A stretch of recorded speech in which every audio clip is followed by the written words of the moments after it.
In 1994, three dark-skinned triplet girls disappear in South Carolina. 30 years later, their parents receive a photo that reveals the terrible truth.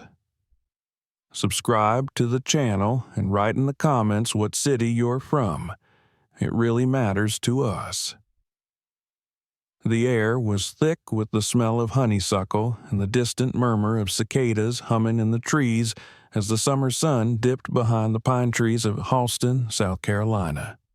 On Maple Ridge Lane, where the cracked asphalt curved around narrow yards dotted with swing sets and rusted mailboxes, the Hunt family was settling in for the evening. Their modest home, a weathered single-story house with faded white siding and a creaky front porch, stood near the edge of the woods that ran behind the neighborhood. The structure wasn't much to look at, but inside it pulsed with life and laughter, the kind born only from love that had been tested and refused to break. Valerie Hunt, a 32-year-old mother of three, sat on the porch step with her camera balanced in her lap. The sun had turned the sky gold and magenta, casting a warm hue across the lawn where her daughters, Aisha, Latifa, and Nia, danced barefoot in the grass. Identical in almost every way except for their personalities, the girls wore matching homemade cotton dresses with sunflowers stitched at the hem.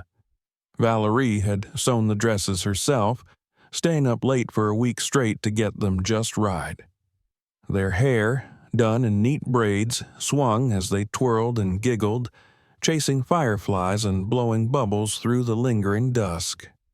She lifted the camera, adjusted the focus, and snapped a photo as the three girls lined up shoulder to shoulder, arms linked, grinning with a joy that seemed too large for their 6-year-old frames.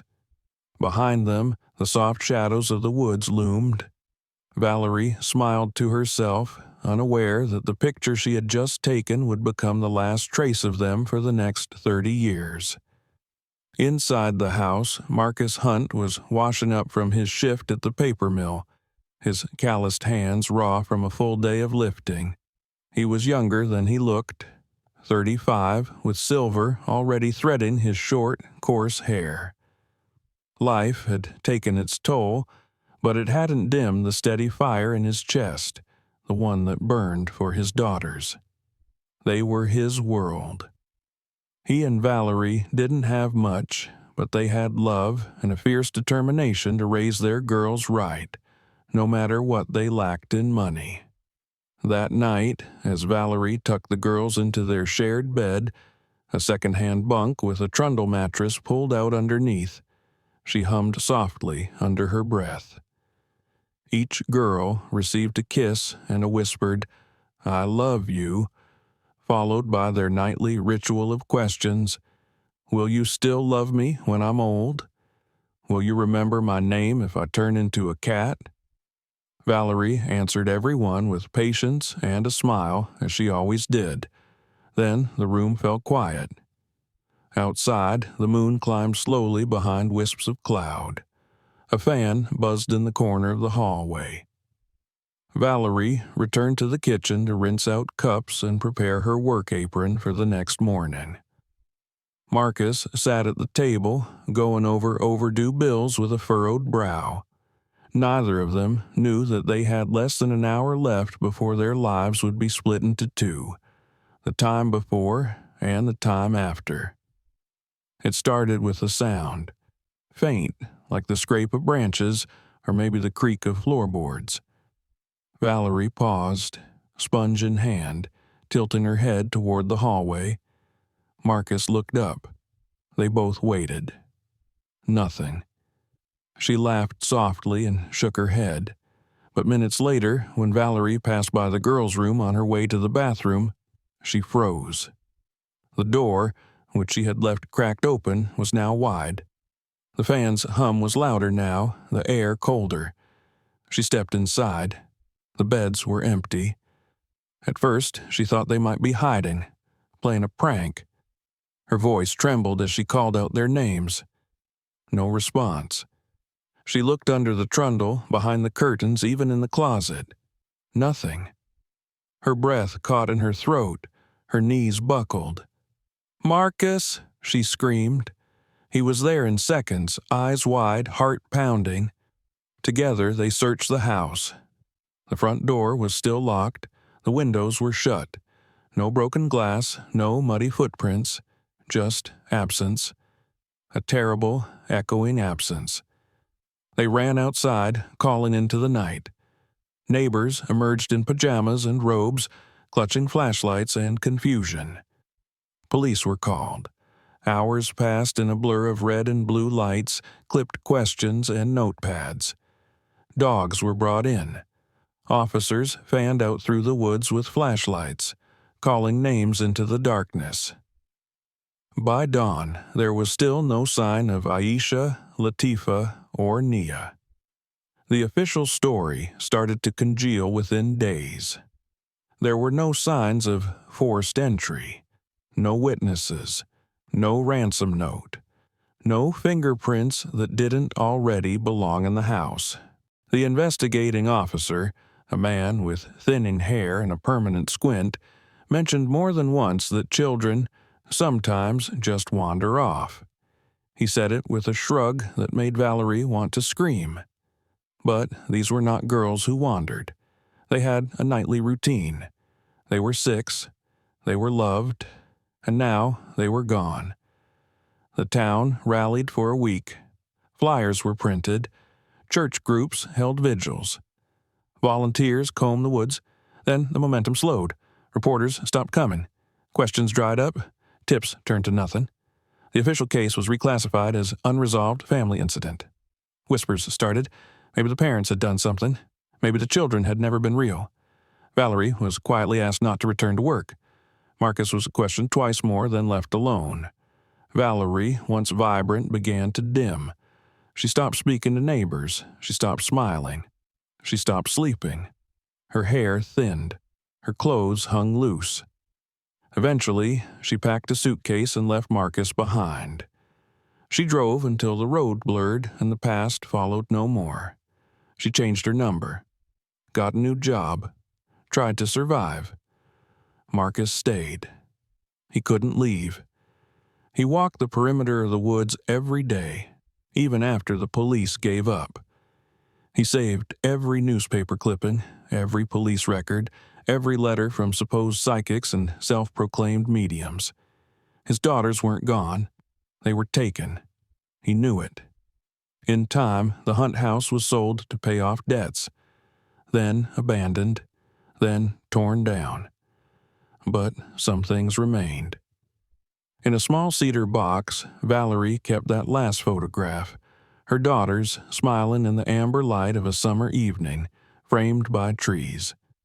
She had looked at it hundreds of times, but never once had she noticed the red smear behind them, barely visible in the corner, like the outline of a door that shouldn't have been there.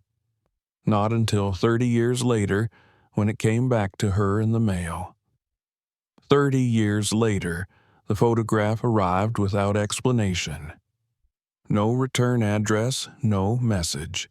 Just a plain white envelope with a slightly wrinkled corner and a South Carolina postmark slipped through the mail slot of a second-floor apartment in a modest complex on the outskirts of Atlanta. Kendra Blake noticed it only after it had sat among grocery store ads and utility bills on her kitchen counter for most of the afternoon. She'd nearly thrown it out with the junk. The weight of the envelope wasn't much, barely more than a single sheet of paper, but the moment her fingers touched the edge of the photo inside, something in her chest shifted. It was the kind of subtle unease a seasoned investigative journalist learns to trust. Kendra had spent the last decade reporting freelance on missing persons and cold cases, often stepping into shadows other reporters avoided. She knew that nothing arrived by accident. She pulled the photograph out slowly. It was old, clearly from the early 90s.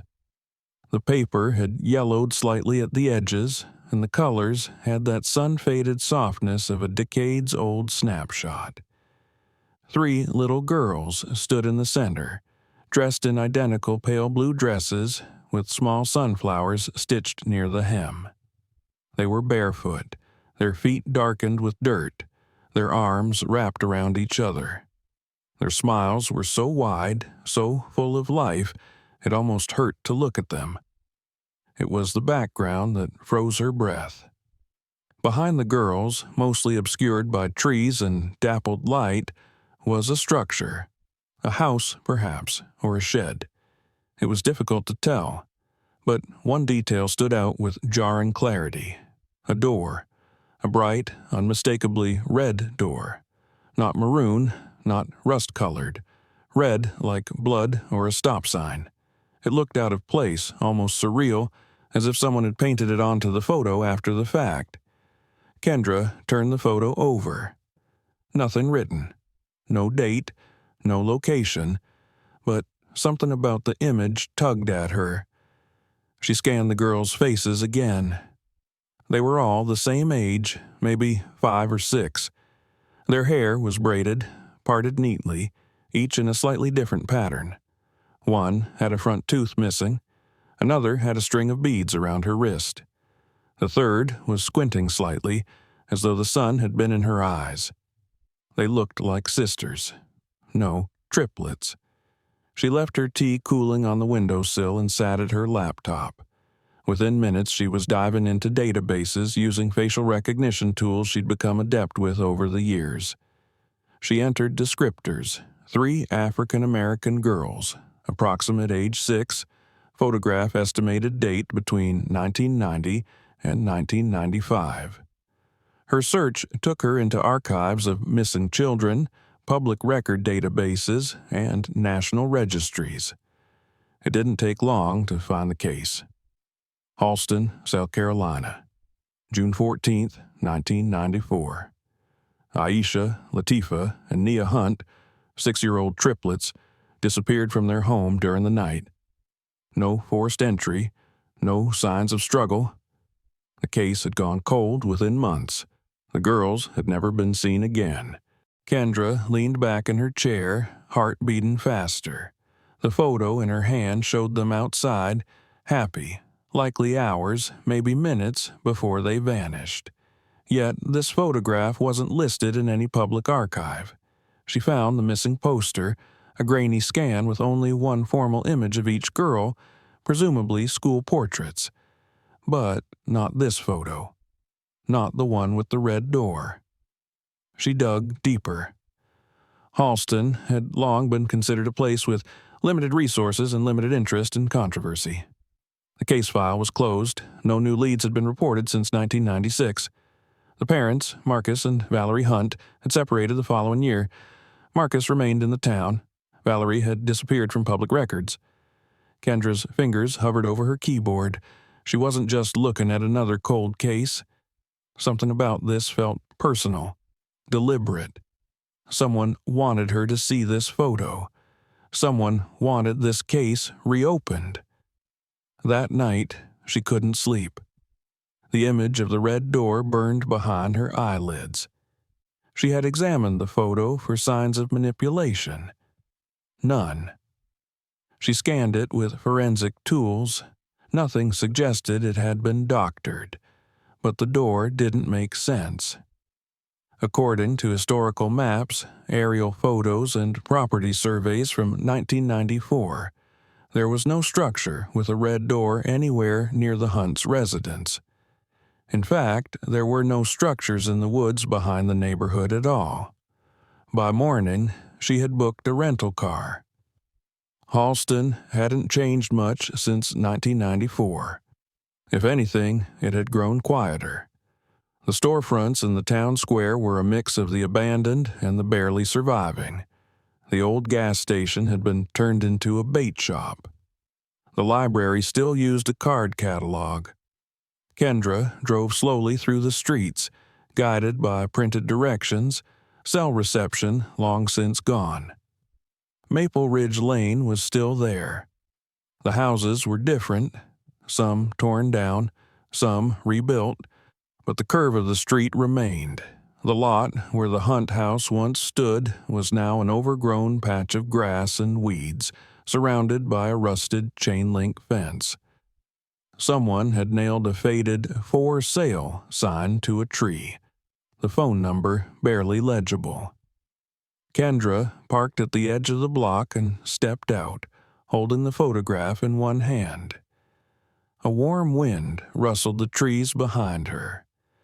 She walked the length of the lot, trying to match angles from the picture. The trees had grown, but the slope of the land was the same.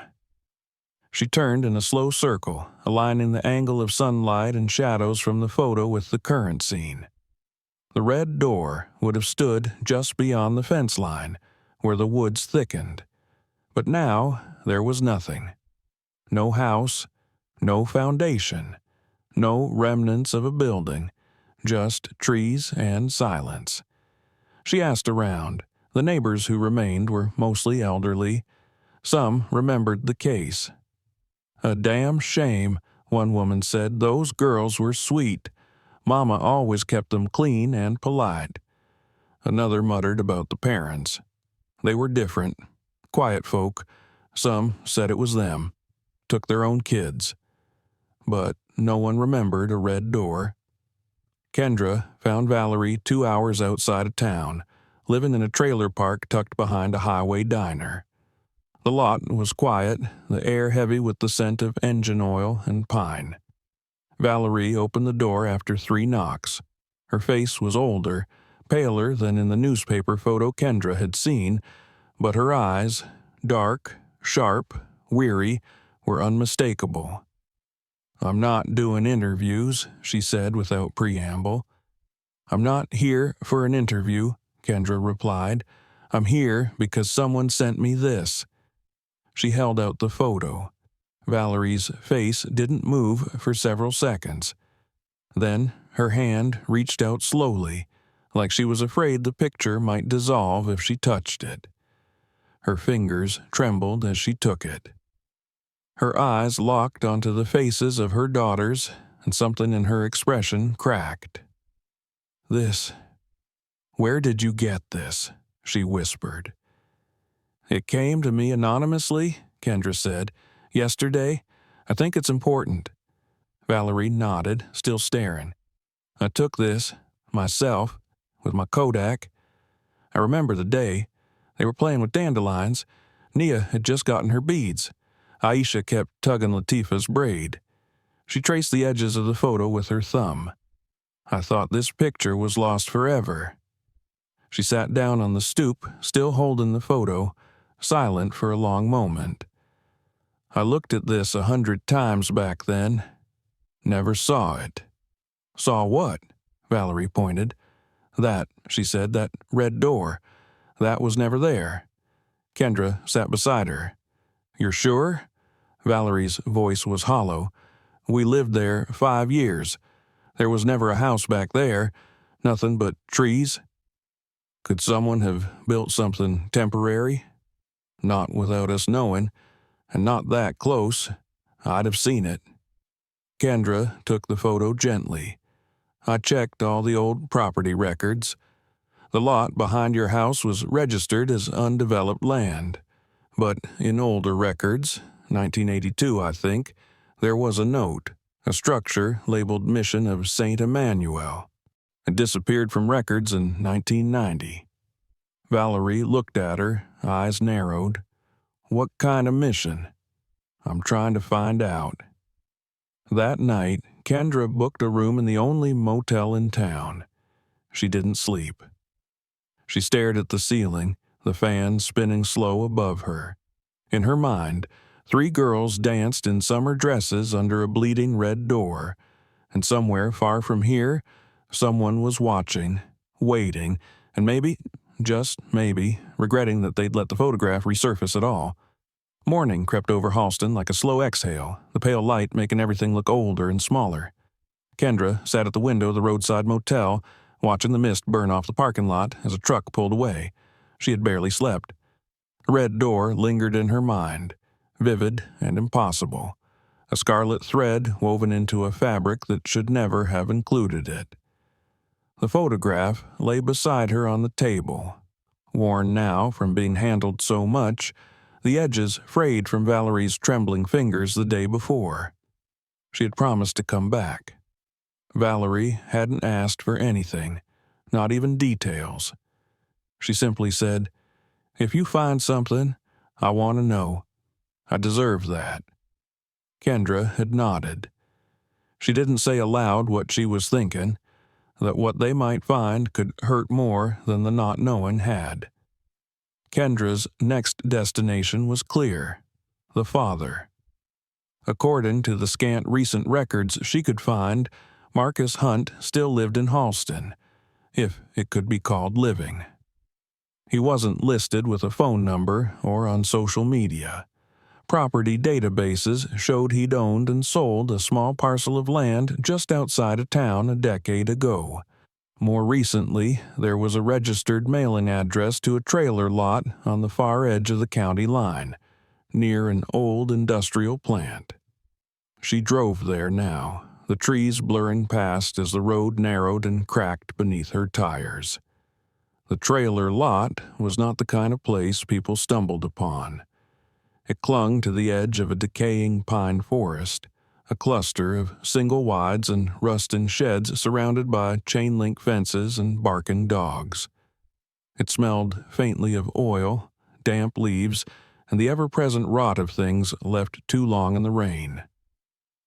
Kendra parked beside a battered mailbox marked simply Hunt and walked the short dirt path to the trailer's door. The man who answered was not what she expected. Marcus Hunt had the build of someone who once worked with his hands and hadn't yet forgotten how. His shoulders were broad beneath a faded jacket, his face weathered but alert. He didn't look surprised to see her. His eyes were sharp, dark, and unflinching as he took her in. For a long moment, they simply stared at each other.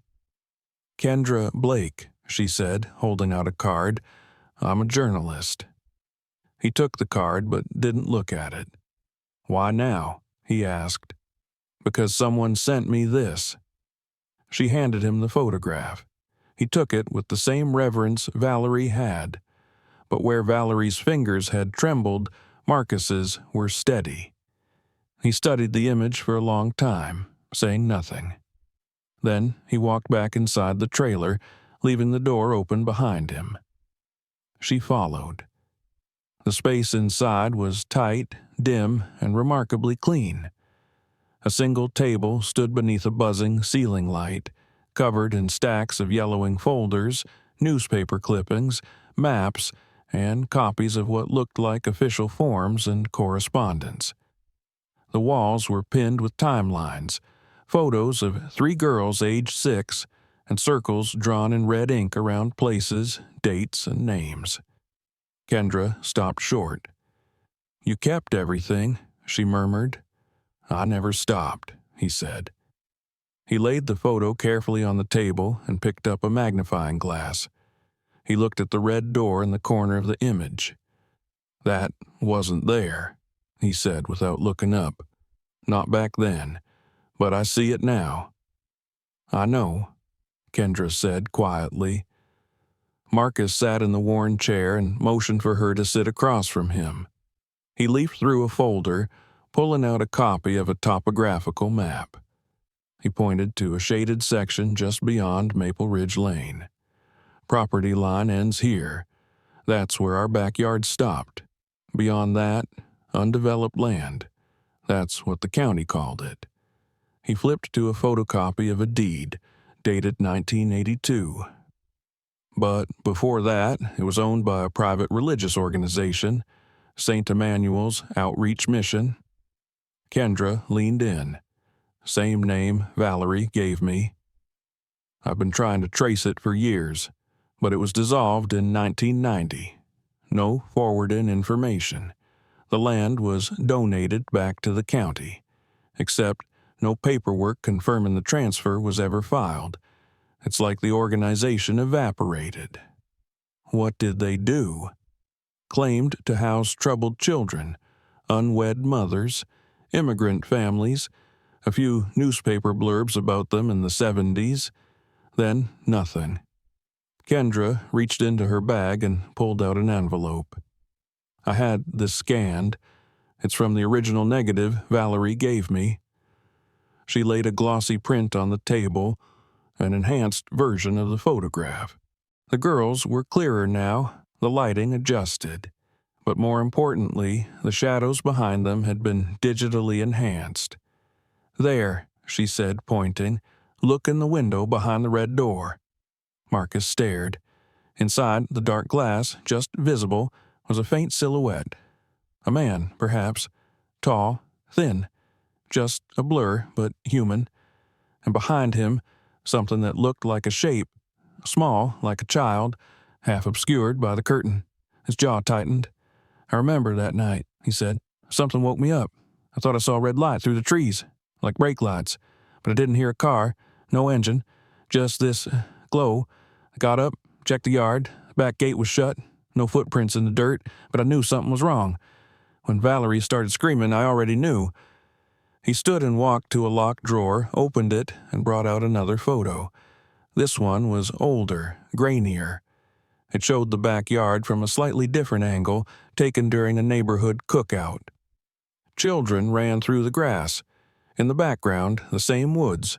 No door, no building, no red. I've looked at every photo ever taken behind that house. That door never shows up. Until now. Kendra pulled out her laptop. She opened a map overlay she had been working on for weeks, an array of pins across South Carolina, Georgia, Alabama. Each pin marked a child who had disappeared between 1980 and 1999. Most cases had long gone cold. Most had similarities. Minority children from poor families, often reported as wanderers or runaways. Each had some irregularity. Missing records, missing reports, closed files without explanation. In several of them, red doors had been mentioned. She clicked a file. This girl disappeared in 1991. Her drawing, done the week before she vanished, had a red door in the background. The teacher thought it was symbolic. Another case, 1996. A boy who had nightmares about a room behind the red door. His foster parents wrote it off as trauma. He disappeared a month later. Marcus stared at the map. "You think it's all connected?" "I think someone made them disappear," Kendra said. "And I think they were taken for a reason." He sat back down, folding his arms. "What do you want from me?" "To help me find out who's behind this." He looked down at the photo again. His finger rested just beneath Nia's smile. "I never stopped looking," he said. "Even when the cops called me crazy. Even when Valerie left. Even when the papers said we were guilty." "I know," Kendra said. "And now we might finally have something real." He nodded slowly. "Then let's go find them." Later that afternoon, they visited the Halston County Records Office together. Kendra had requested access to archived zoning maps, and Marcus had a stack of handwritten case numbers and microfilm references. After several hours of sifting through brittle pages and half-legible notes, they found what they were looking for. A 1982 topographic map clearly showed a building labeled St. Emmanuel's Youth Refuge. The building's outline sat exactly where the red door appeared in the photograph, but by 1991, it was gone from the maps. No demolition permit was ever filed. They followed that lead to a retired county inspector, a man named Harlan Briggs. He remembered the place, remembered going out there once, back in '88, to inspect the septic system. "Weird place," he said. "Didn't look like a church, looked like a regular house. Kids were real quiet, man who ran it, Denton or Dent, something like that. Real polite, gave me lemonade. I didn't stay long." Marcus stiffened. "Felix Denton?" Briggs nodded. "That's the one." Kendra's pulse quickened. She had seen that name before, buried in old Foundation grant files from the mid-90s. But, more importantly, it appeared in recent news under a different title. Reverend Dr. Felix Morrison, community leader, founder of the Children's Haven Initiative, national speaker, candidate for lieutenant governor. She opened her laptop, searched the name. His photo appeared at the top of the search results. A tall man, now in his 60s, still slender, smiling in a tailored suit. Valerie had said, "He came to our church once." Marcus stared at the screen. "I've seen that face before," he said. Kendra nodded. "He built the Red Door." Evening in Halston descended with a quiet finality, as if the town itself retreated inward when the sun began to fall. In the dim glow of the motel desk lamp, Kendra sat cross-legged on her bed, a legal pad balanced on her knee, the photograph of the girls laid out beside her. The light from the bulb was faintly yellow, but it sharpened the red in the photo's background until it looked freshly painted, almost wet. She stared at it long enough for the image to blur, the door turning into a gaping wound behind the girls' smiling faces. She thought of Marcus's voice that morning, low, steady, grief-hardened, when he'd said, "He built the Red Door." Not literally, not with his own hands, perhaps, but in every way that mattered, the man known now as Reverend Dr. Felix Morrison had created whatever waited behind it. Kendra opened her laptop and stared at the man's campaign site, clean and polished, full of carefully curated testimonials and staged photographs. There were shots of him hugging children, shaking hands with farmers, speaking from pulpits with a gravity that radiated through the screen. "A voice for the voiceless" was scrawled across the banner in gold serif letters. The site listed his accomplishments: founder of the Children's Haven Initiative, a multi-state program providing housing, mentorship, and spiritual guidance to at-risk youth. Dozens of endorsements, millions in funding. There was no mention of St. Emmanuel's, no mention of Halston, no mention of any religious center that operated before 1991. She picked up her phone and called Valerie. It rang 5 times before the woman answered. Her voice was quiet, as if she'd been expecting the call all day. "You found something," she said. "We did," Kendra replied. "We know who ran the mission behind your house. His name back then was Felix Denton. Now he goes by Reverend Dr. Felix Morrison." A long pause followed. Then Valerie said, almost to herself, "I knew it. I knew that face." She told Kendra a story from 30 years ago. A Sunday service, a visiting preacher who spoke softly but intensely, his words dripping with warmth and menace in equal measure. Valerie had been young then, tired and overworked, but she remembered the way he'd looked at her daughters, smiled at them, patted Nia's head as if he owned her.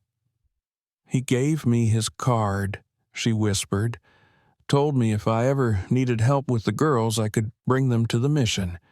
That was a month before they disappeared." Kendra's heart thudded. "Do you still have the card?" "No. I tore it up the day they vanished." Valerie went silent.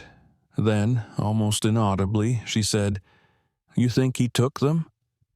"I think he took many children," Kendra said, "and I think he started with yours." The next day, she and Marcus drove into Charleston. The state archives were located in a squat brick building surrounded by manicured grass and the heavy perfume of magnolia trees. Inside, Kendra submitted her request to access old, nonprofit records, grant filings, and church registrations from the 1980s and 1990s. After 3 hours of digging, she found it. A single-page registration form for St. Emmanuel's Outreach Mission, filed in 1980 by a man named Felix D. Morrison, though the signature at the bottom read F. Denton. The address was listed as a parcel of land outside Halston, the same parcel that had since reverted to county property. The listed purpose of the mission was to provide temporary shelter and spiritual development for children in crisis. No tax returns. No operating reports. No closure documentation. She photographed everything. They followed that trail to a decommissioned county building in Columbia, where she filed a public records request for property sales and donations made under any of Morrison's aliases. 1 week later, a brown envelope arrived at her motel desk. Inside were 8 addresses across 3 states, all once registered to front organizations now tied to Felix Morrison's newer foundation. All listed as rehabilitation homes, temporary residential centers, or restorative faith shelters. Kendra stared at the list. The first 6 had been shut down between 1999 and 2007. The 7th was demolished in 2011 after a fire. But the 8th, a private compound outside of Macon, Georgia, was still active, now operating under the name Hope's Refuge. She drove there the next morning. It wasn't easy to find. The road turned from pavement to gravel, then from gravel to a single dirt track through a forest of pine and moss. She passed 2 gates, both chained open, and one weathered sign that simply read "Private Property" in faded red letters. Finally, the trees parted into a clearing, and the building came into view. It looked ordinary, a large farmhouse with a wraparound porch, white paint peeling in the Georgia humidity. A basketball hoop leaned crookedly over a cracked asphalt square. The front door was mercifully brown. Children played in the yard, all under the age of 10. 2 adult staffers supervised them with the detached efficiency of longtime caretakers. Kendra parked at the edge of the lot and approached slowly, holding her press badge in one hand. A woman in a denim skirt and oversized t-shirt met her at the walkway. Her expression was guarded. "Can I help you?"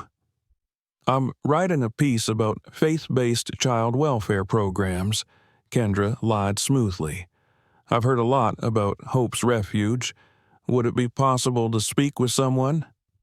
The woman hesitated. "We don't usually allow unannounced visitors." "I won't take much time," Kendra said. "Just trying to understand how this program works, especially with its history." That landed. The woman's brow twitched. "History? You're one of the last active homes from the original Children's Haven model," Kendra continued. "Founded by Reverend Morrison, right?" The woman shifted on her feet. "Reverend Morrison doesn't come around much anymore. He's busy with his campaign. I'd still love to speak with whoever runs things day to day." The woman sighed, then motioned her toward the house. Inside, the air was cooler but heavy with the scent of bleach and something fainter, like old wood and boiled vegetables. Children's drawings lined the hallway, smiling suns, lopsided hearts, crude portraits with stick limbs.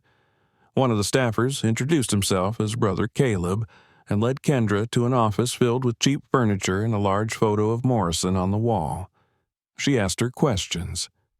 How many children lived there? Where were they from? What was the intake process? Brother Caleb answered every question with practiced care, saying little and offering less. No, they didn't keep children long term.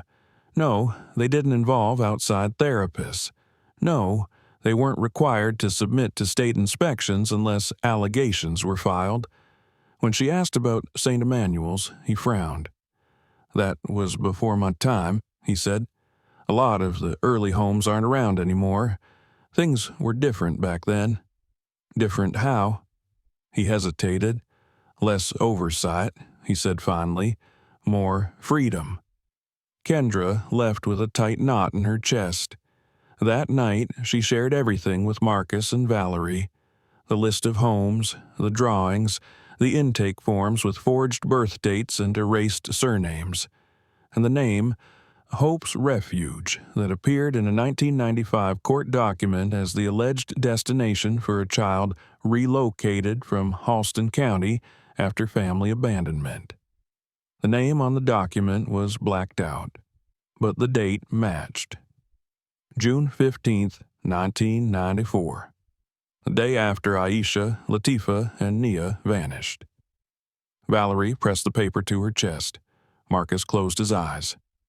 "They didn't disappear," he said. "They were transferred." Kendra nodded. "And now we follow that transfer to its end." The sky above Georgia was a dull, iron gray as Kendra drove north out of Macon, her windshield speckled with intermittent rain.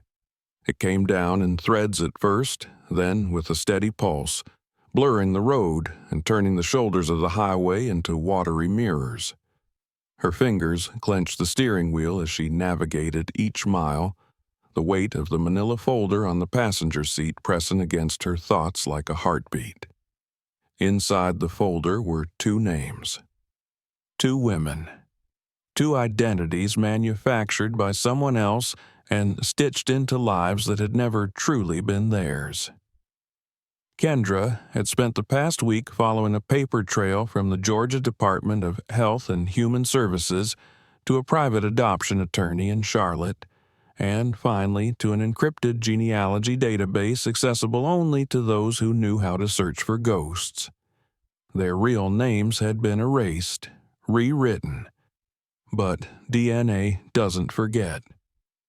Aisha was now Ashley Rivera, a singer-songwriter based in Brooklyn, whose modest fame came from uploading acoustic covers in stairwells and subways.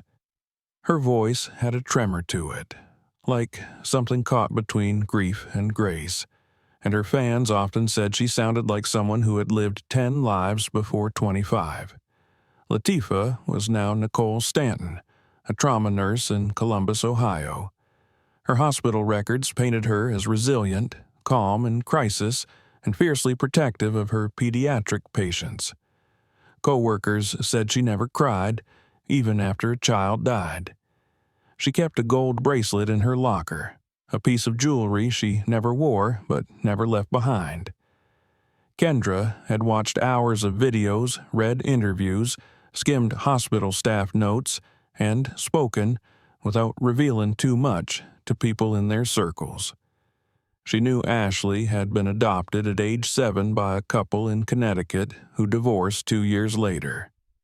She knew Nicole had grown up in a strict religious household and left at 18, never looking back. Both women had gaps in their memories. Both had inconsistent stories about their early years.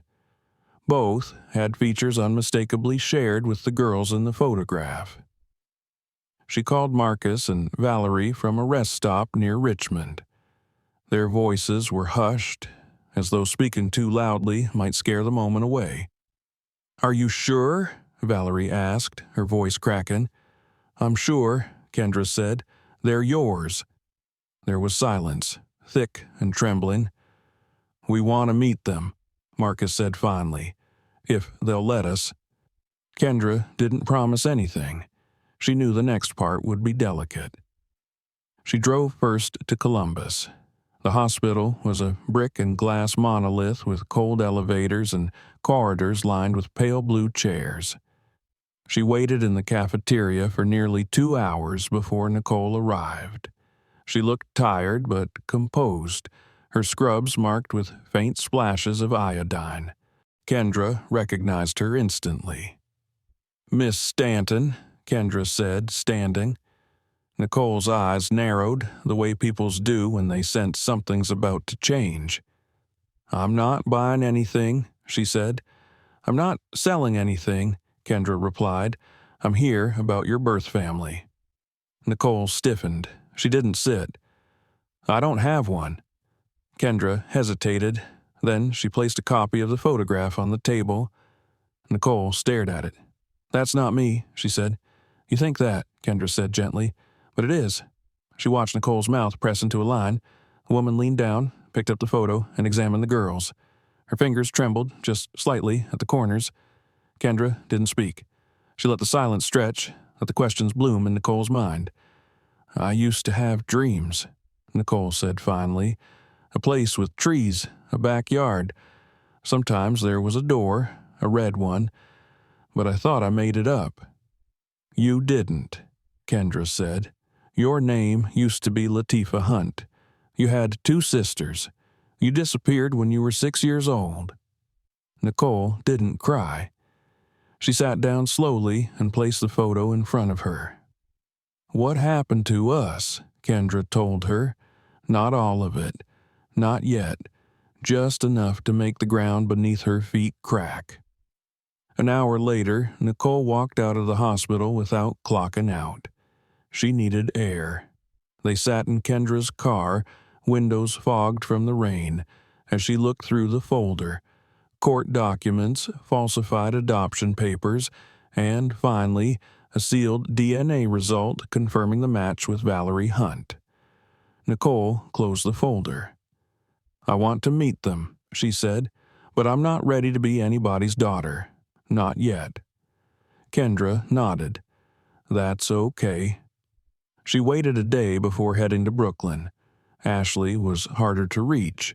Her manager dismissed Kendra's calls, and her agent's assistant insisted she didn't take unsolicited media inquiries. So Kendra went to the source.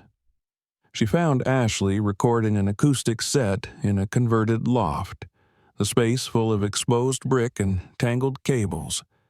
Her voice echoed through the rafters like smoke. When the set ended, Kendra approached. I'm not a fan, she said. I'm a journalist, and I think I know who you really are. Ashley blinked at her. She was smaller in person, more fragile-looking, with a kind of unspoken tension in her shoulders. I think you have me confused with someone else, she said. Kendra handed her the photograph. Ashley stared at it for a long time. Then she turned and walked away. But 2 days later, Kendra's phone rang. Ashley's voice was shaky. I have this necklace, she said. It's ugly, cheap little beads. I've had it as long as I can remember. I used to tell people it was from my birth mom, but I didn't know if that was true. It is, Kendra said. Valerie made it. She still has the matching one. Ashley's breath hitched. I always wondered why I hated the color red, she whispered. Kendra waited. I want to see them, Ashley said. Back in Halston, Marcus and Valerie stood in their tiny kitchen, the clock ticking too loudly on the wall, the photograph now framed on the table. Kendra sat with them and described the conversations she'd had. They're coming, she said. They're not sure what they want yet, but they want to meet you. Valerie covered her mouth with both hands. Marcus turned away, eyes glassy. That weekend they met in Charleston. A quiet park near the harbor. Kendra waited nearby, heart pounding, as a family who had been broken into pieces 3 decades ago took hesitant steps toward each other. Ashley approached first, her hands shaking, the beaded necklace around her neck. Nicole walked slower, watching her parents with guarded eyes. Valerie moved first, one trembling step, then another. Her arms opened. The sound she made when she reached them was not quite a cry, not quite a gasp. It was something deeper. Ashley folded into her mother's embrace, and Nicole stood frozen for a heartbeat before Marcus pulled her into a hug that said everything no words ever could. They stayed like that for a long time, a knot slowly, carefully, beginning to untangle. Later, over coffee in a nearby cafe, Nicole asked the question Kendra had been waiting for. What about the third? Ashley looked up. There were 3 of us, she said softly. Kendra nodded. She's still missing, but I think I know where she went." The road to the house was narrower than Kendra remembered, or perhaps the trees had grown closer over the years, leaning in from both sides as if to shield what lay at the end of the path. The dirt lane was barely wider than her car, swallowed on either side by thick pine and underbrush, their branches arching overhead like ribs. She had borrowed Marcus's truck this time, wary of taking her low sedan into territory that felt increasingly remote, increasingly wrong. The silence out here was absolute. No birdsong, no rustle of wildlife, just the grind of tires over gravel and the rhythmic creak of branches against the frame. She had the GPS coordinates written on paper just in case. The satellite signal had already dropped an hour ago. Her phone, now just a blank screen with a blinking red icon, lay face down in the passenger seat. As the truck rounded a slow bend, the trees parted just enough to reveal a clearing. A sagging two-story farmhouse crouched at the center, its white paint long faded to the color of bone, its shutters hanging askew. A sagging barn loomed nearby, and a rusted weather vane spun idly on the roof. The grass was tall, nearly waist-high, and choked with thistle and burrs. A mailbox stood crooked at the edge of the clearing, its numbers long since rusted away. The red door, exactly as she remembered from the photograph, sat in the center of the porch like a wound that refused to close. Kendra turned off the ignition and stepped out. The air was thick with the scent of wet earth and mildew. Her boots sank slightly into the grass as she crossed toward the porch, each step accompanied by the crunch of dead leaves. The wood beneath her feet groaned with rot. She raised her hand to knock, then stopped. The silence was too complete. Her breath, her heartbeat, the buzz of blood in her ears, everything felt too loud. She tried the knob. It turned with a click. Inside, the air was colder, stiller. Dust motes hung in the light that filtered through grime-smeared windows. The front hall opened into a parlor with threadbare furniture and peeling wallpaper. Children's drawings were still taped to the walls, crayon suns, stick figures with oversized heads, houses with uneven windows. In one drawing, the door was red. In every drawing, the door was red. She moved slowly from room to room, careful not to disturb anything. The house had been lived in, but not recently. The beds were made, but the linens were faded and untouched. A set of bunk beds in one room bore faint etchings in the wood, names carved with childish fingers. She traced them slowly. Lonnie, Ava, Grace. One was scratched out. Downstairs, in what must have once been an office, she found a cabinet with a broken lock. Inside were files, hundreds of them, manila folders marked with initials, dates, and codes she didn't recognize. She began pulling them out, laying them across the floor, scanning each one. The documents inside were sparse: intake forms, behavioral notes, false birth certificates. Most were stamped with the emblem of the Children's Haven Initiative. Others bore the faded crest of St. Emmanuel's. But then she found one marked only with the letter N. Inside was a photo. A little girl with deep brown eyes and a faint scar above her right eyebrow. She was no older than 6. The date on the bottom read June 13th, 1994. The name field was left blank. Kendra sat back on her heels, breath caught in her throat. It was Nia. Her hand shook as she read the notes. Subject displays signs of selective mutism. Will not respond to given name. Withdrawn. Limited verbal engagement. Has shown attachment to other subjects L and A. Recommended. Private placement.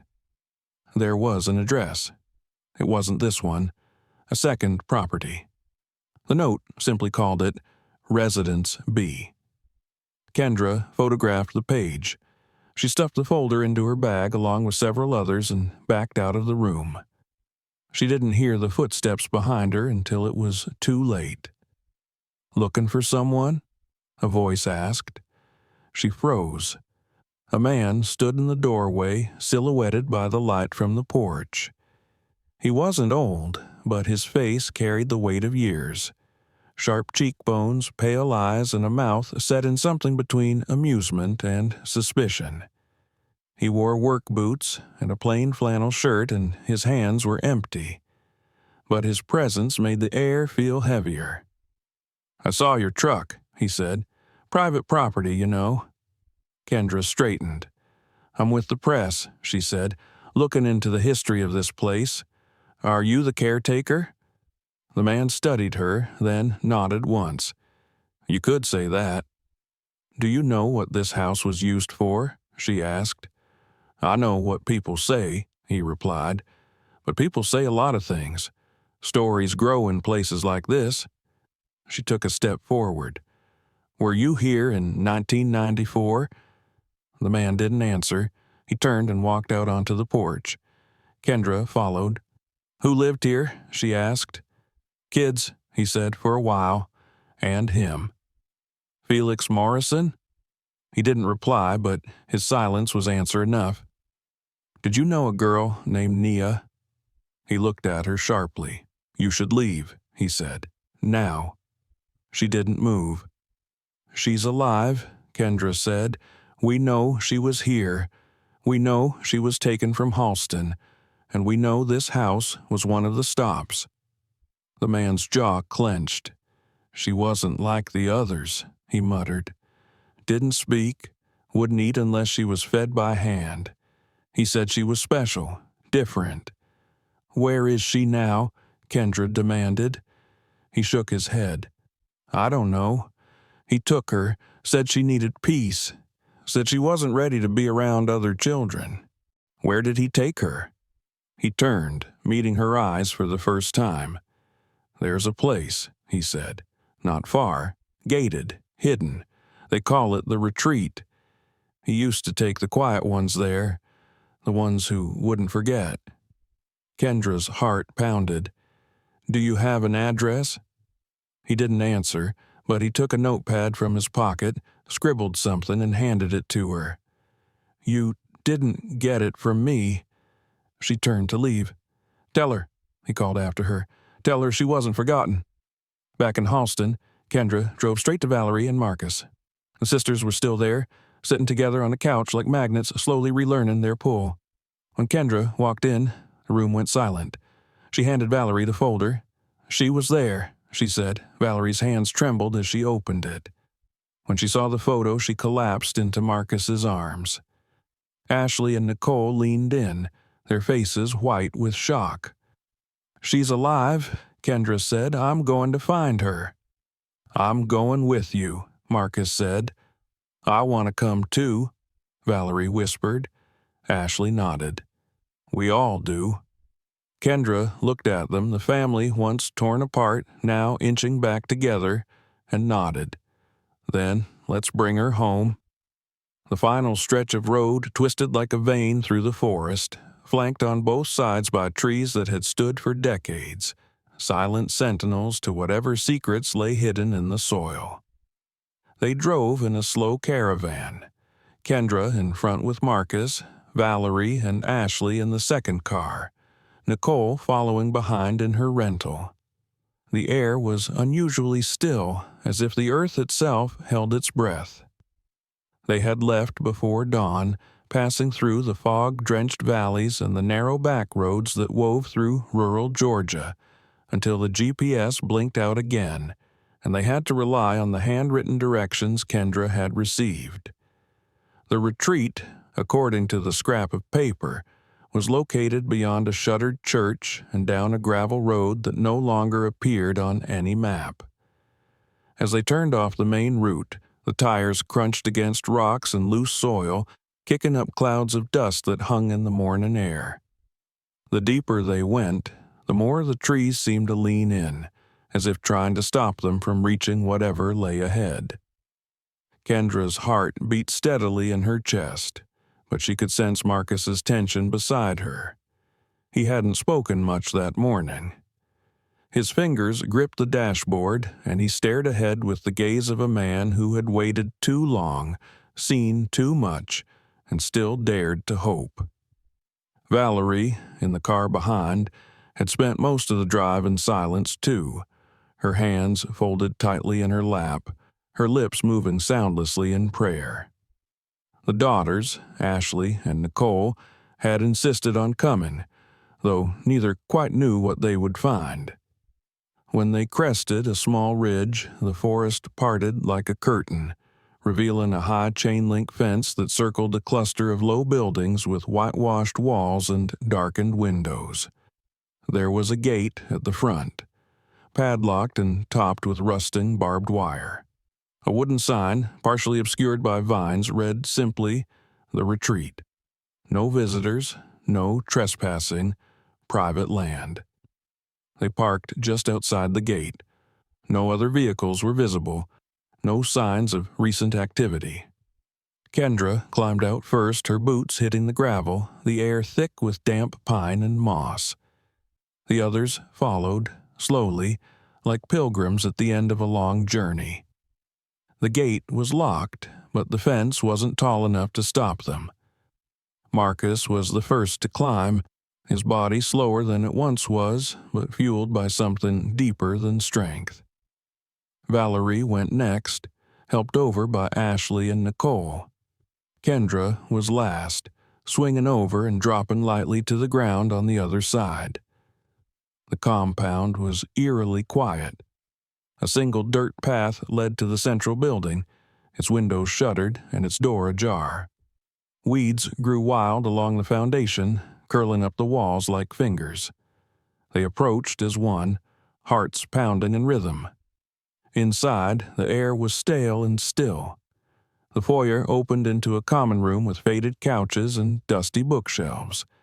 A fireplace sat cold at the far end, its mantel lined with children's drawings and plastic flowers. There was no one there. They split up, cautiously, silently. Kendra and Marcus headed left while Valerie, Ashley, and Nicole moved toward the back rooms. The hallway smelled of mildew and age. Doors lined both sides. Bedrooms most likely. Kendra opened them one by one, each revealing small, impersonal spaces with single beds, folded blankets, and little else.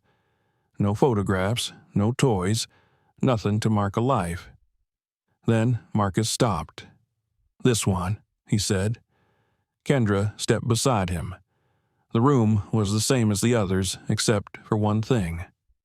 On the wall above the bed, someone had drawn 3 sunflowers. The style was childlike but careful. Yellow petals, green stems, thick black outlines. Marcus stared at them unmoving. "That was her favorite flower," he said. "We had a garden. She used to pick them, bring them inside, and leave them on the windowsill." He stepped into the room, his breath catching. She was here. In the back hallway, Valerie and the girls came upon a different kind of door. Solid, metal, with a bolt lock on the outside. It looked out of place in a residence, more like something from a facility, or a prison. Ashley reached for the handle, but Nicole stopped her. "Wait." She listened, then nodded. "Someone's in there." They called for Kendra and Marcus, and once they were all together, Marcus gripped the bolt and slid it free. The door creaked open. Inside was a small room. Bare walls, no windows, a single bed bolted to the floor. And sitting on the edge of that bed, arms folded tightly around her knees, was a woman. She looked up slowly as the light poured in. Her eyes were dark, haunted, but alive. She didn't speak. Valerie stepped forward, her voice breaking. "Naya?" The woman stared. No flicker of recognition, but her body swayed, just slightly, as if the name struck some buried chord. Ashley stepped forward next. She reached into her pocket and pulled out the beaded necklace. "I have this," she said, "and you have one too. Our mother made them." Nicole stood beside her, silent but steady. Kendra watched from the doorway as something shifted in the woman's expression. Her arms loosened, her eyes flicked to the necklace, her lips parted. Her voice cracked from disuse. She tried again. Nicole moved closer. Latifah, that's me. I'm Latifah. The woman blinked, then looked at Ashley. Aisha. Ashley nodded, tears streaming now. Marcus stepped forward, unable to speak, his hands trembling. And then Nia stood. Her movements were unsteady but deliberate. She crossed the room, barefoot and silent, and wrapped her arms around her father. He crumpled into her, sobbing. Valerie followed, and then the others. They held her as if they might never let go. Later, as the sun broke through the trees, they sat together in the common room. Nia wrapped in a blanket, her hands clasped between Ashley's and Nicole's. Kendra sat nearby, watching the light return to the woman's face, slowly like dawn. They found records in the office, notes confirming Nia had been transferred here in late 1994, kept in isolation for therapeutic observation, then left in the care of a woman named Sister Margaret, who had died 2 years ago.